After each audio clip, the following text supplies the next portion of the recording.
You're listening to Breaking Up with Corporate, where quitting the rat race doesn't mean losing your mind. It means finding your purpose. We're your hosts. My name is Alex Murray. My name is Susan Tresatti. Two women who ditched the suits, burned the handbooks, and built businesses that fed our souls.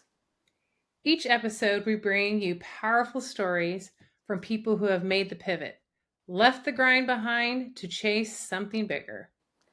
The road isn't easy, but it's worth it. So grab your coffee, your courage, and let's break up with corporate together.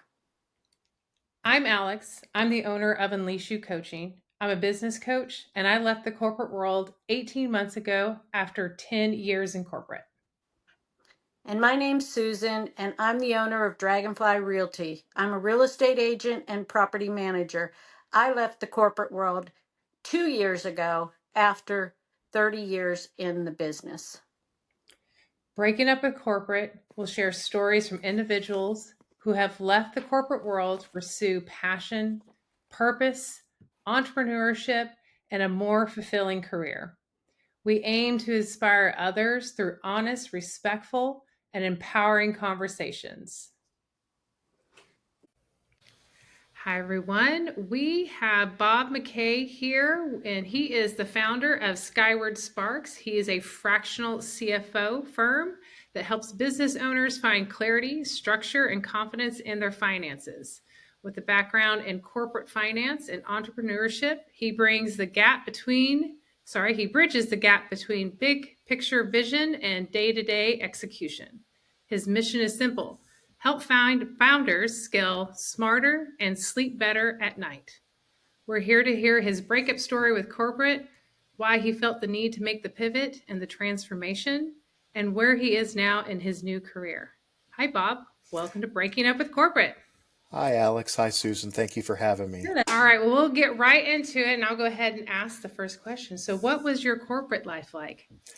So, I mainly got into corporate because I was working with my dad, and I felt that I needed to not have working with my dad be on my resume right out of college. So, corporate was what I expected it to be. It was entertaining from the point of view where I was the actual just cog in the machine until I actually got to a bit of a higher level when I was running my own team.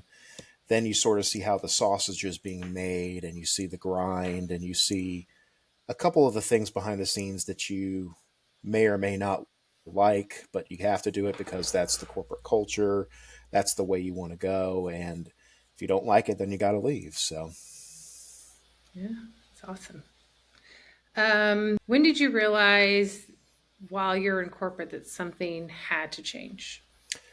so that happened gradually over time. I'm going to say I had a very great opportunity that of working with a group of people that I still hold in great regard. They're awesome. Was working basically several different companies as their CFO or director of finance, just kind of a combination of overall titles. And uh, during that time, I pushed myself to the limit. I wanted to prove myself, and um, was kind of being stupid with my hours, 50, 60-hour weeks, sometimes 80-hour weeks, coming in during COVID because I was an essential worker, a couple of things like that. And then I started to get really burnt out and being a little stupid. But I tried to keep professionalism, and I grew my team. And then the business was sold to private equity, and things did not really necessarily fall in alignment with where I was wanting to go. I kept pushing myself to kind of deliver, but over time I didn't really like the direction that the private equity firm was going. No offense and everything else. They had their agenda, I had my agenda, and it just didn't mesh. And I didn't really like some of the things that they were doing with the various team members and various other departments, and I decided to go ahead and move on. And that's it was a combination of me wanting to move on and my body telling me to move on. And that led me to moving on and just going and reevaluating where I wanted to be. And when that happened, kind of had a breakthrough. I like to think that it was all just me kind of coming up with it, but I'm pretty sure that God put me in the right circumstances and put me in the right place and put things in the right time frame. So, and it derived itself mainly from me needing to really take a step back. I actually hadn't been seeing my kids as much as I wanted to, and right before I actually ended up leaving, I started driving my kids to school and spending time with them in the car, picking them up, taking extra time, and realized that I need more of this. I need more time with my family. I need more time at home. And honestly, it just all seemed to work out at the right time. And I decided that when I left, I wanted to be a better version of myself, but I also wanted to create a better company and run things differently the way I expected them to be run, treat my employees the way I wanted to be treated, the way I expected the employees to be treated. And I also I fell in love with the idea, and this is core to what I do now. I fell in love with the idea of the small business owner not really understanding how to get from zero to an exit or zero to grow their business. And there's not a lot of tools out there for them, or if there are, they don't aren't really understood, and they don't really push themselves or have the time to get out of the weeds to understand where they need to go finance wise, operations wise, wherever. And that's my vision overall, is to try and take them from zero to all the way to an exit. And then once they've had their dreams come true and they've sold out to PE, they've made a bunch of money, they've paid it back to their employees, they've kept their vision solid. That's where I stop. I stop because I want to focus on the people who need the help the most. And Bob, I had a similar situation myself where I was in a big company and my kids were growing up and I was doing those 60 hours, like you said, because it was a corporate 250 company and you lived and breathed that. And my kids were teenagers at the time. And I was like you. I got burnt out and I was like, you know what? Life's too short. And my favorite saying is they don't read your resume at your funeral. They read that you're a good parent, we're a good husband or whatever. So take it from somebody who did it before you. I never regretted that decision. It's funny you say that, Susan. Something my dad has always said to me, and it echoes, and I've said it a couple times at different networking events I've been at. He's always told me that, if you work yourself to death, your company will probably send roses and flowers. They'll throw roses on your grave, and they will replace you because they will move on. And that's something that I've always I always kind of was like, okay, yeah, Dad, sure, I understand, and then it took a while for that to really sink in, I think. Yeah. You mentioned the impact of working at corporate had, like your body told you it was time to go. Do you mind discussing that, or is that? I can go into a little bit of that. When you work the 60-hour weeks, and I'm a little bit OCD, I'm just going to be honest with y'all. Yeah. When I get something in my head, I don't stop. And I'll be thinking about living, thinking, and breathing work, whatever work I'm doing during the day, during the evening, can't get to sleep sometimes, get up, work on the weekends because I hate I want to try and build a whole new methodology to try and make my life simpler. But then once my life is simpler, I try to go and improve the next thing. My body started to rebel against me and I started to get very irritable and tired. And I also, and this started a little bit of it started. I had never really drank alcohol as a teenager or in college, which is kind of interesting to me. Wow. I never really had the normal college experience. I lived at home. I didn't really party. I basically would go upstairs, play video games, and study, and work with my dad. And that was my life. Oh, and go date my now current wife. When it came down to it, when I first went out into corporate America and was going out on jobs and going out and traveling, I actually I would sit there and they would all be drinking and I would have a couple and I would like slam shots back, and they were fascinated by that because it didn't really affect me, and I didn't. It was really interesting. But then later, when I started to get used to that, I started drinking at home because, well, it's simpler. I don't want to drive, and I don't want to break the law, and I don't want to do anything else like this. So when I get home, I would have a couple shots and try to relax. Well, those couple of shots turned into 10 shots, turned into 15 shots, turned into a whole bottle every 2 days, and it started to affect my home life as well. And that's nothing against corporate. I'm not saying corporate caused me to drink. I'm not saying that, but Yeah. it was a coping mechanism that, quite frankly, was not healthy. And between that and the stress and not sleeping very well and just everything that was going on, I think my body just internally rebelled on me. I think I woke up one day and couldn't get out of bed. I just could not summon the will to get out of bed. My body just said, no, you're not going Yeah. anywhere. And that was the beginning of me moving on. Yeah.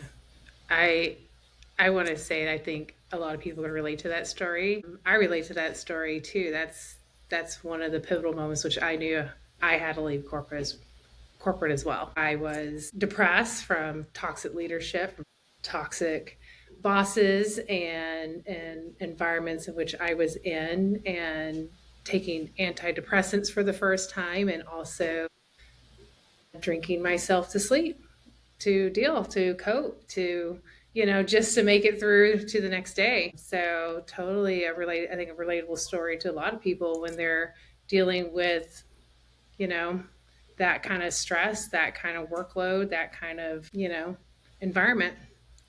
I think we all had that pivotal moment because mine was not alcohol. Mine was, I'm going to lose my mind if I stay here any longer. And I had to make that decision for my peace of mind. I thought, I don't want to go on drugs. I don't want to drink. What's my option? The door. Yeah. Because everybody has that pivotal moment that we're like, enough's enough. We just can't do it anymore. And you're right, our bodies tell us in different ways, and it sounds like we all had a different way, but we all had that The, moment. the funny thing is, a combination of all of that kind of made me walk away because the stress and the way things were going, and no offense to how anything was managed or anything over there, things change, things evolve, and people are the right person for the right seat. And at that point in time, I guess I self selected. Yeah. And one thing I will say, and I'm very proud of this, and I'm not proud that I kept drinking after that because I was still a little depressed, but my wife got onto me fairly heavily, and I stopped. It took me a bit of willpower and a bit of time and a bit of trying different things to cope and change, but I did. I haven't actually had a alcoholic beverage in what, 6 to 8 months now. That's amazing. That's awesome. I'm by no means anybody who's unique. I'm sure that's all happened to everybody, but if it helps somebody to hear this, it you don't need to self medicate. Yeah. You got to figure out some other way of doing it, and sometimes that's not throwing yourself into your work. Sometimes that is throwing yourself into your family, throwing Yeah. yourself into something else that makes you think. And honestly, while I'm still thinking about my business and I'm still kind of OCD about it, it's mine, and I can feel like I can stop whenever I need to. Yeah. Yeah. Is there, I know that sometimes, like, reflecting back on kind of hitting that point of which you have to go, hitting that wall, hitting that, like, you have to make a change. Is there, like, looking back, do you wish that, like, or do you have a moment which wish you had done it earlier? We all can have hindsight and be armchair quarterbacks of our own Yeah. lives. I'm just Or going is to there say advice you would give to somebody, like, instead I of would waiting? give I would give ignore don't ignore the signs that you're seeing. Yes. Don't just try to overall cope, but there is going to be a point in time when it actually makes sense to you. to not do it. And the one piece of advice I would give is don't just try to power through that piece of advice your body is giving you, or else you're gonna. This is actually, this is really dark when I say it. I'm just gonna say that I'm gonna trigger warning for everyone on this. But there were instances where I would dream and fantasize about being hit by a car, getting some injury, some kind of injury where I'm not dead, I haven't lost my sight, I haven't no major ramifications except for I would have to go to the hospital and recover and have nothing but recovery going on. I mean, you're talking to a guy who basically, and and I'm going to say this with all due respect to my business, they were great about you taking breaks. They were like, when you go on vacation, but you really can't go on vacation when you're running a team, not really. And I would obsess and work on vacation all the time.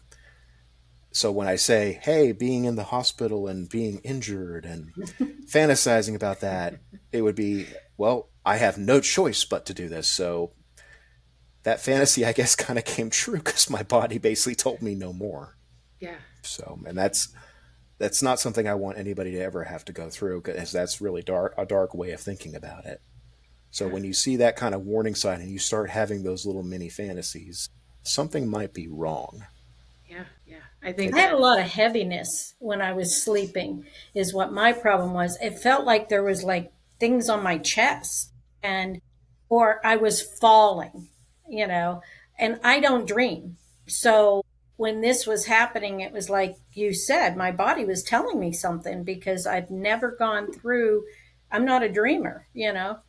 But you're absolutely right. I think, and I would never go back and say, boy, I wish I would have done this sooner, because I think your body tells you, like you said, when it's time.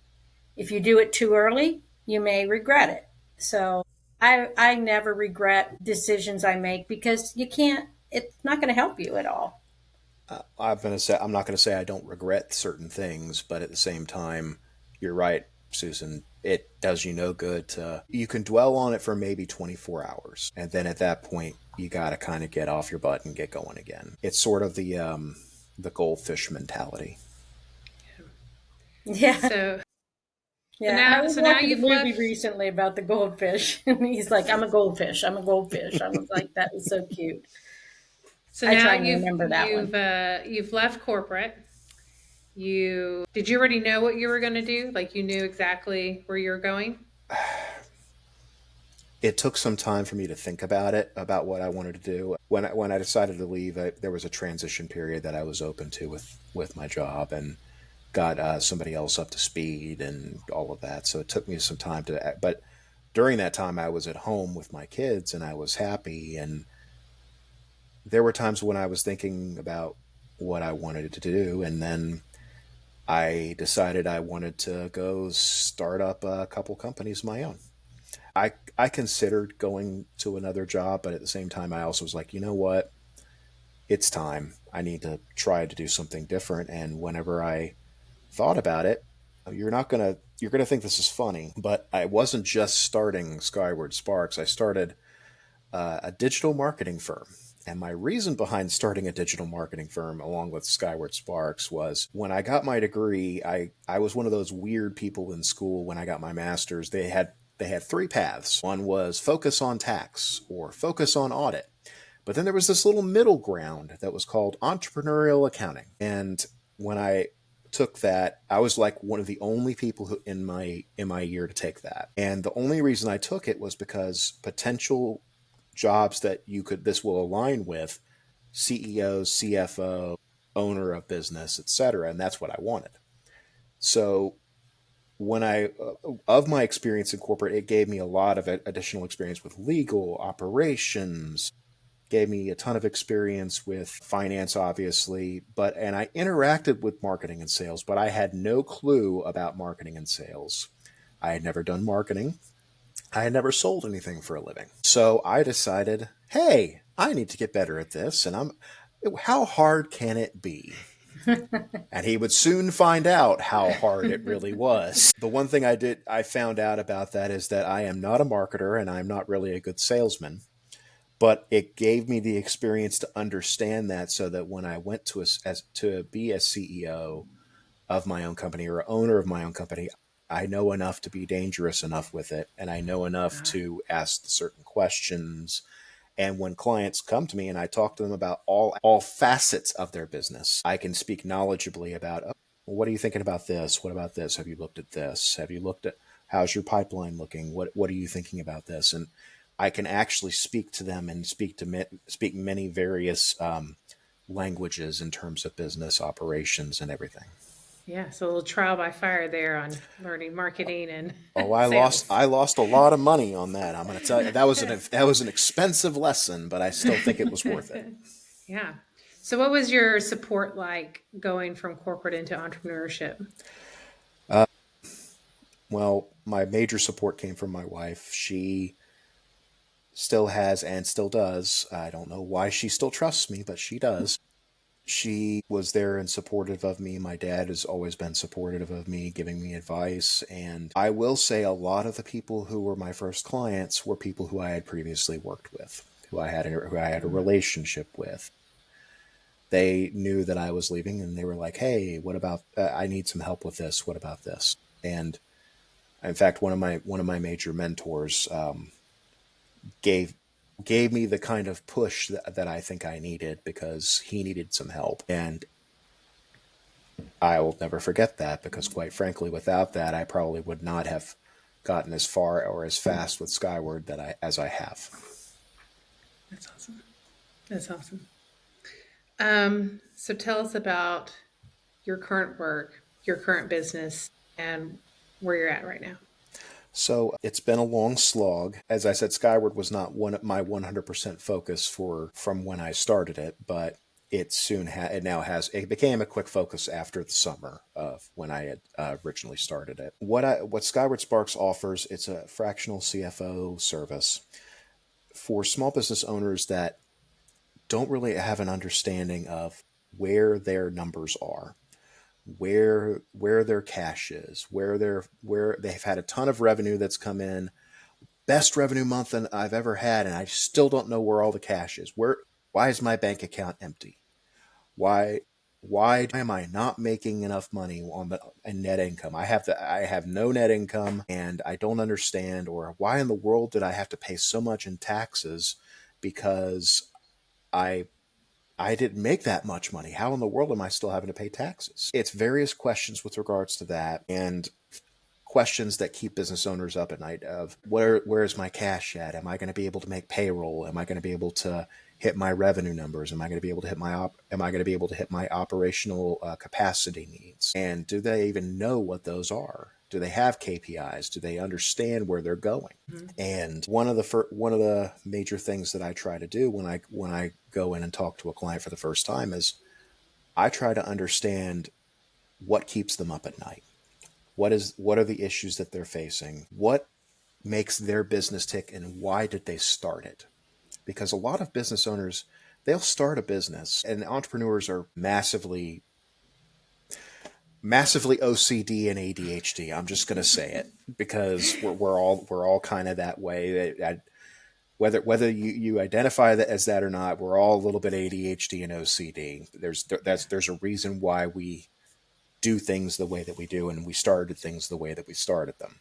Yeah. Sometimes, though, they get so buried in their operational work or focused on the core facets of their business that they aren't thinking, Stock Brown would say, they're not thinking fourth dimensionally. Yeah. They aren't thinking about how their business is going to be 3 years, 5 years, 10 years from now. Where is their business now versus where it's going to be next year? They're thinking in terms of, how am I going to make payroll next week? How am I going to do this? How am I going to do that? And So they'll that lose sight. financial forecasting.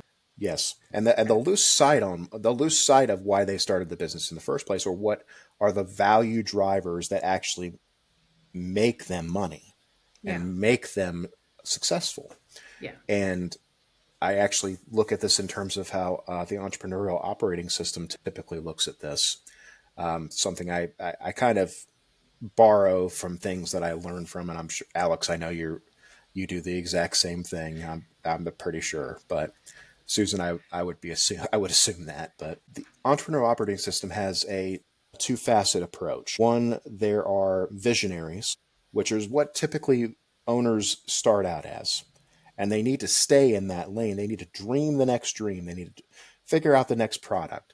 They need to figure out where to build their new operation and expand it next. They need to be thinking about the future. Then you have the integration portion of that. You have to take the vision and you have to connect it to all the other facets of the business and run the business and make sure it's working. Too many owner operators are not focusing on their vision and continuing to innovate and grow their business. They're working too deeply trying to make their business work. And that's also partly where I come in, to make them see that and also give them the financial plan and sometimes operational plan to move that forward. Okay, now, Bob, I know you really well, and I know what a fractional CFO is. But can you explain to anybody who maybe doesn't understand what a fractional CFO is and does, and why Sure. it maybe is important to business owners to have one? Sure. Let's start with the very basics, though. What is a CFO? Yeah. A CFO is the acronym for a Chief Financial Officer of a business. It is someone who works very closely with the Chief Executive Officer and the Chief Operating Officer, all the other C-suite people in the business. But the one they work the closest with is the Executive Officer and the ownership, because CFOs are almost 95% of the time the second in command, if not very close to first in command. CFOs are the ones who help connect sales, they help connect operations, they help connect the executive branch in order to make sure that all of them are working together. They're the ones who typically hold that integration role of vision to operational excellence. Now, a fractional CFO is a, just like it sounds, it's a fraction of that type of person. CFOs typically in the market will command anywhere from $200,000 to $350,000 to $400,000 a year. That's just based upon the stats that I've seen. It's probably gone up since then, depending upon what market you're in. That's for a full-time CFO, and quite frankly, small business owners cannot afford that.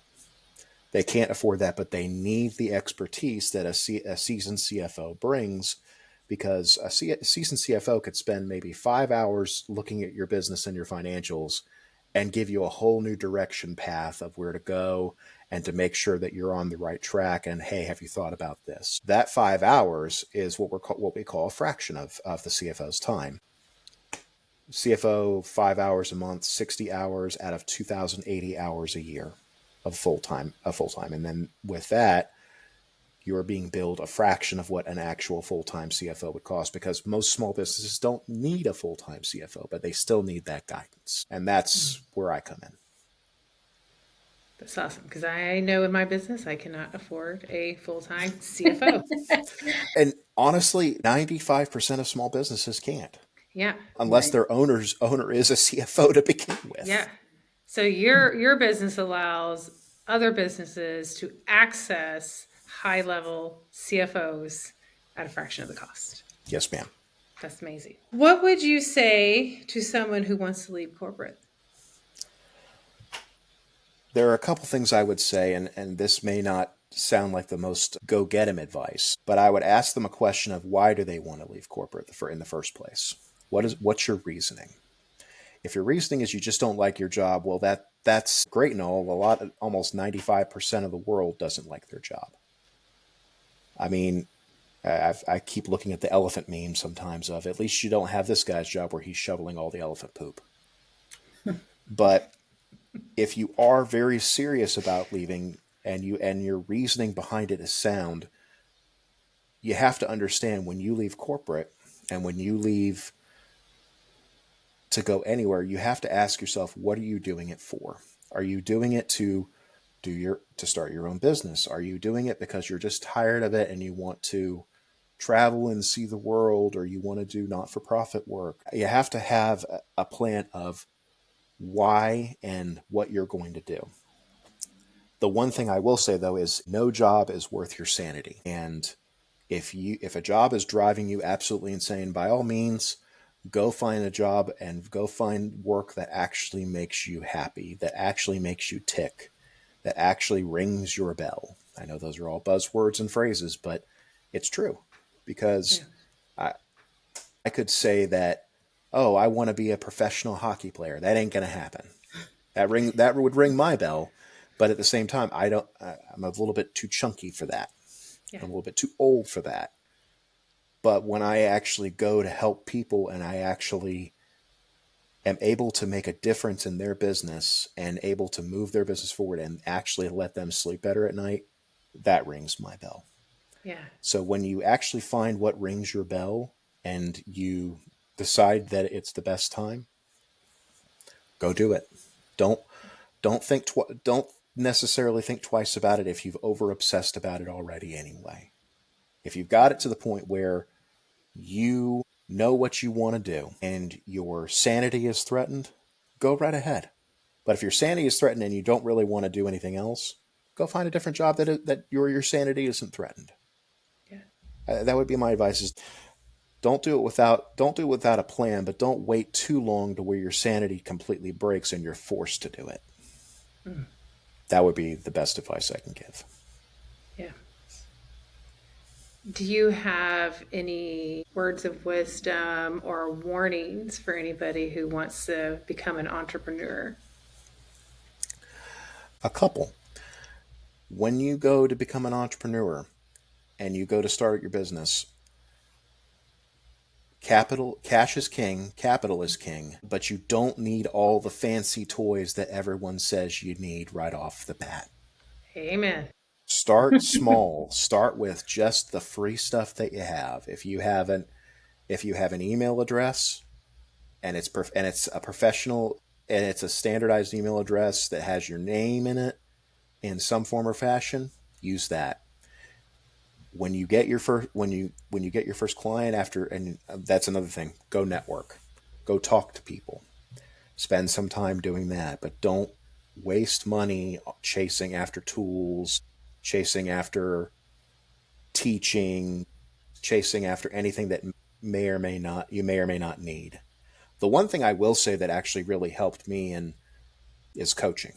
Investing in a coach, even if it's something really, if you can't afford it, try to find a mentor, try to find Mhm. somebody who can do it, but don't go it completely alone. Go try to mentor with somebody, pick their brain, take them out for a cup of coffee. Like, I can't tell you that I actually met a couple of people at the Leap group actually that Alex and I are a part of. Didn't really understand a couple of things. They had a general idea, but then I'll just have a one-on-one with them, or Alex will have a one-on-one with them, and we'll just give them just some general knowledge of these are the things that I recommend that you look at. This is what you need to look at, and I would latch onto those people like grim death. Yeah. Yeah. So learning from others who have done it before you and not recreating the wheel, right? Like, Thank you, yeah. Alex. I ramble way too much. No, no. It's I think it's everyone's struggle, right? Because you being an entrepreneur, I think can feel very lonely, right, Susan? Like it's Oh, yeah. something that's you go in it and you think like who's willing to give you the time to help, you in it. You feel like, oh, everyone's so far ahead, it'll take me forever to get there. When the truth is that there's plenty of people who are willing to share their knowledge, or you can hire somebody like a coach or somebody like that who can help you get to where you're going and get there faster as well. I'll offer one more piece, and it just came to me Yeah. though. Do not be afraid that as you're going and you're pushing forward and you're starting a new business, do not be afraid to listen to your body again. Mm. Because any trauma that you may have been experiencing or anything else, your body's going to still need time to recover. The business will still be there when you get back. I mean, don't take like every day off and then Yeah. work 1 day a week unless that really just works for you. But I mean, I want to find that business. Alex, if I find that business, you and I will just go and then Yeah. we'll loop Hey, hey, Susan. hey, I'm here We'll, too. we'll loop Susan into. We just won't tell any of you. Yeah. Yeah. No, don't forget what brought you to this place in the first place. Don't Yeah. forget where you came from. Don't forget why you started your business. Yeah. Between that and getting a mentor to not recreate the wheel, those are the best things I can. And listen to podcasts and listen and watch YouTube. Yeah. Do all of those and just continuously eat and feed your brain. Because if you haven't been doing that and you're doing a 9 to 5 job, I would start doing that before I even consider leaving corporate. That's what I always say is work on it before you leave.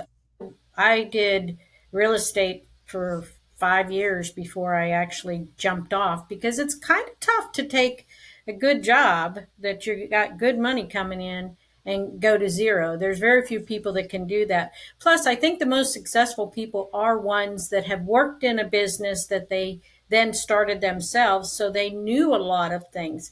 I was in an entrepreneur class and there was 40 of us.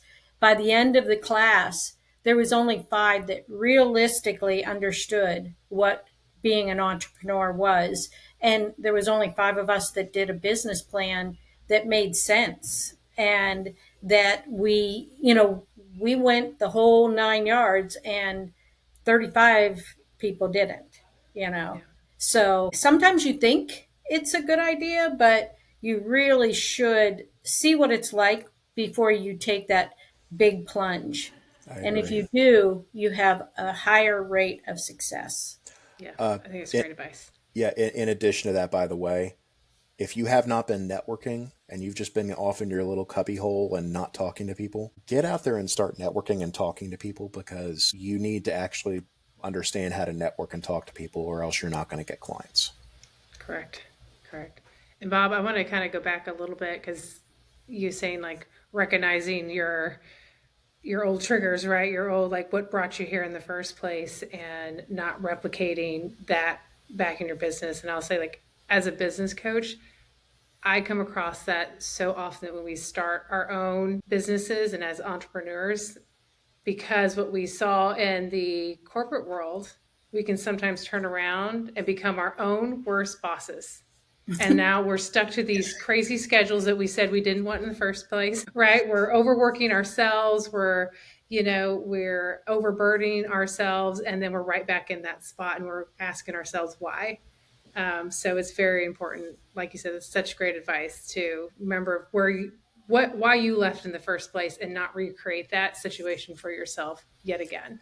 And I know I'm just spouting like 6 or 7 different things here that they're all important. Yeah. I Yeah. mean, And I bet you have 100 more things to say. I mean, being an entrepreneur, you learn so much the hard way, right? I mean, I could go on for hours and hours, I guess, but Yeah. then at that point, I probably would get really tired and want to go. Yeah. I would We'll probably. just have to have you on again in a year and see what else you learn in this Yeah. next year of your business. Happy to do it. I'm just it, even if I'm not making money off of someone, just having a conversation and helping them and leaving them better than I found them is the most important. Is one of the most important things to me. Yeah. Yeah. That's awesome. How does your life feel right now compared to then in corporate? Honestly, I haven't been this de-stressed in a very long time. I mean, I still have stresses that are still there, but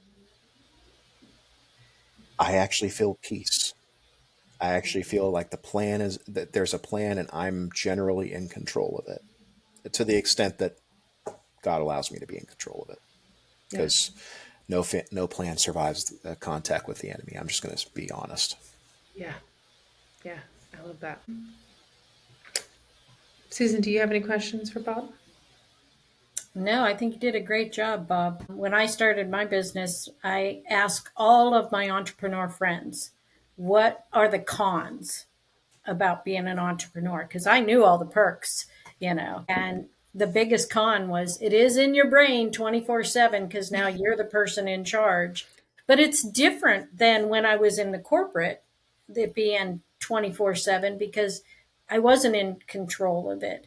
And you do have a little bit more peace, like you had stated, by being the person that's making those decisions. And, we all learn as we go. But a lot of the things that you said, Bob, it's good to hear other people that think the same way you do, have the same experiences.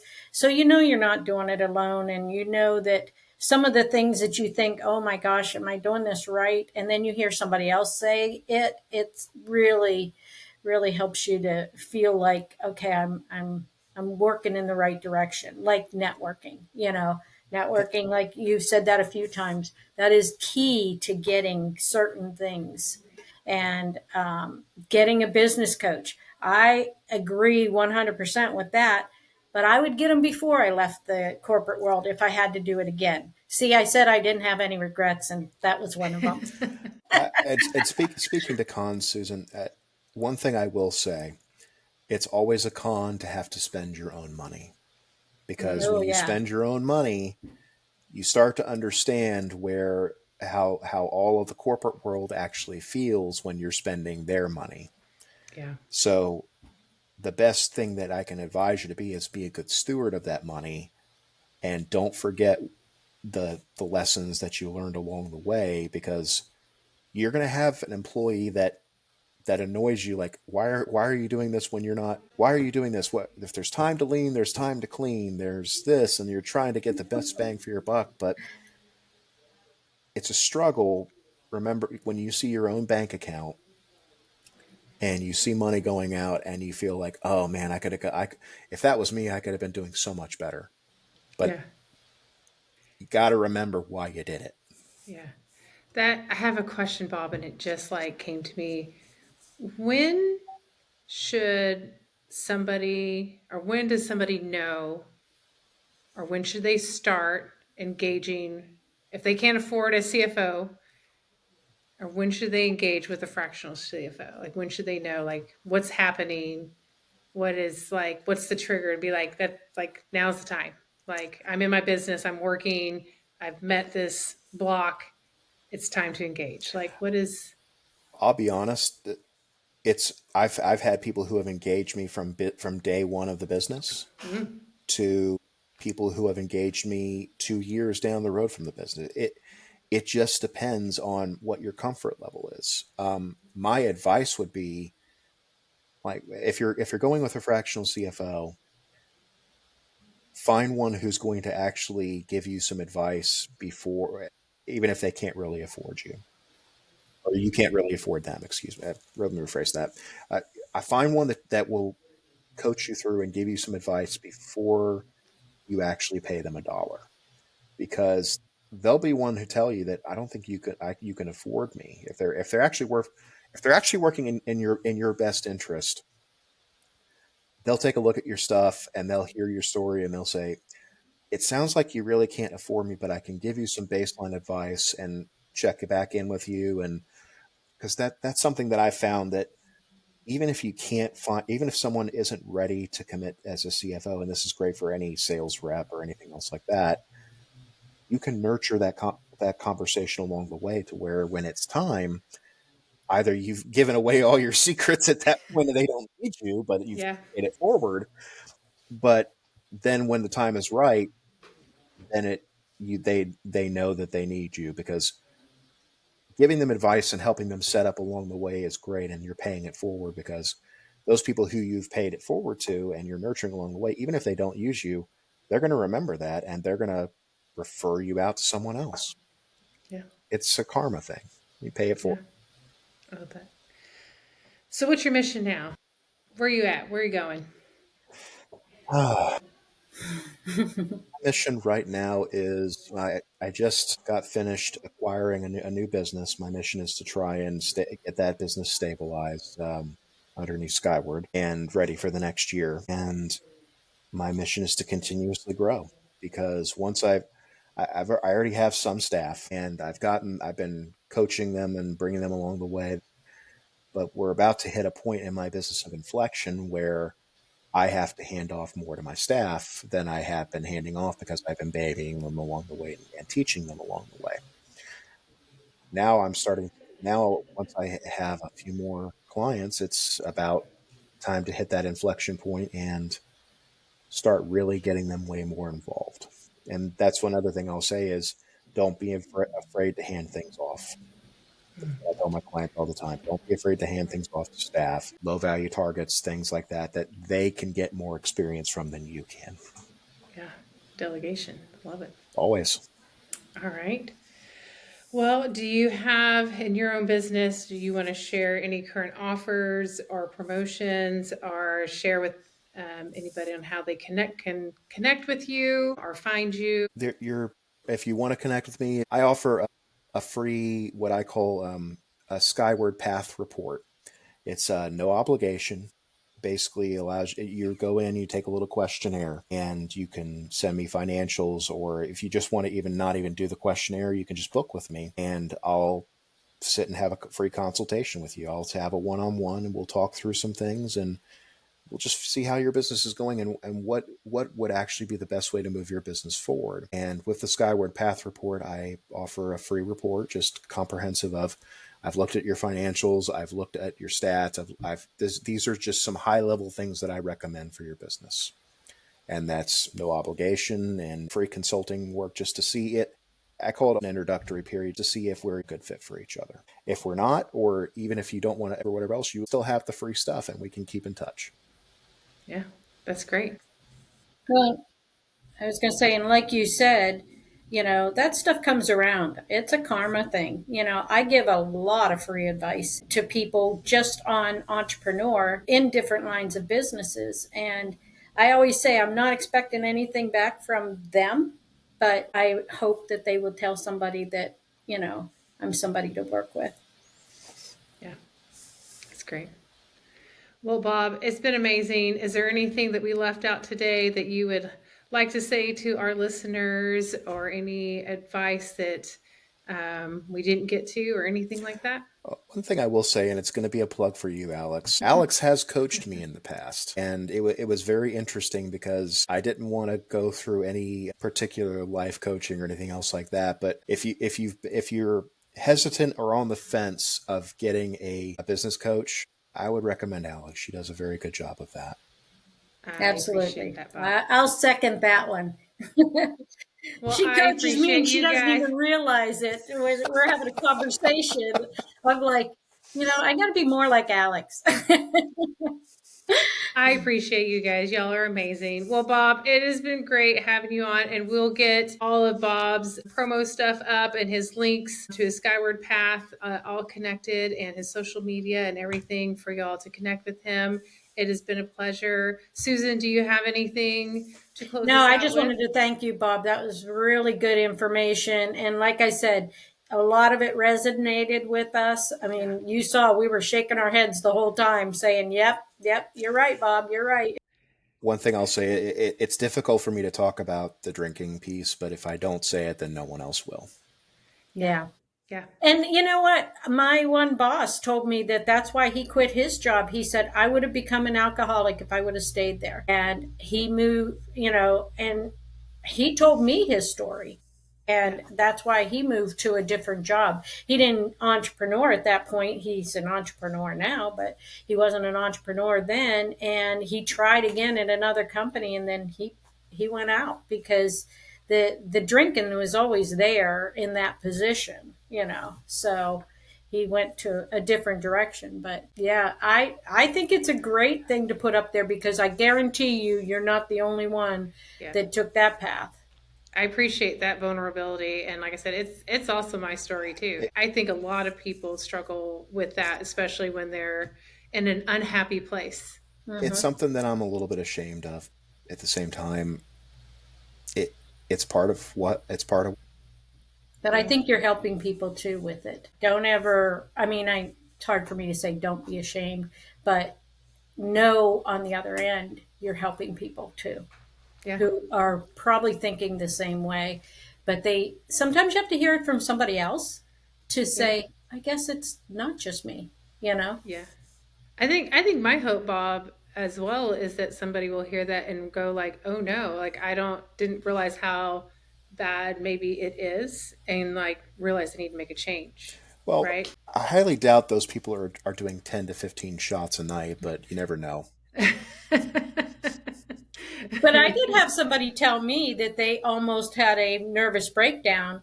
And I was like, wow, maybe I'm there, But I still remember that person that had that conversation with me. And maybe she thought I was at that point and I needed to hear that. But I thought, I'm never going to let a job do that to me again. And here's the thing: I just want to say it that the people I work for, they're good people. They're all just people. It's just the machine will chew you up and spit you out. Mm-hmm. Yep. Yep. I agree fully. Well, thank you, Bob. Thank you, Susan. Appreciate y'all's time today. And yeah, that's Breaking Up with Corporate. And thank you for your story and thank you for your vulnerability. And yeah, that's all we have for everyone today. Thank y'all. Thank you. Bye.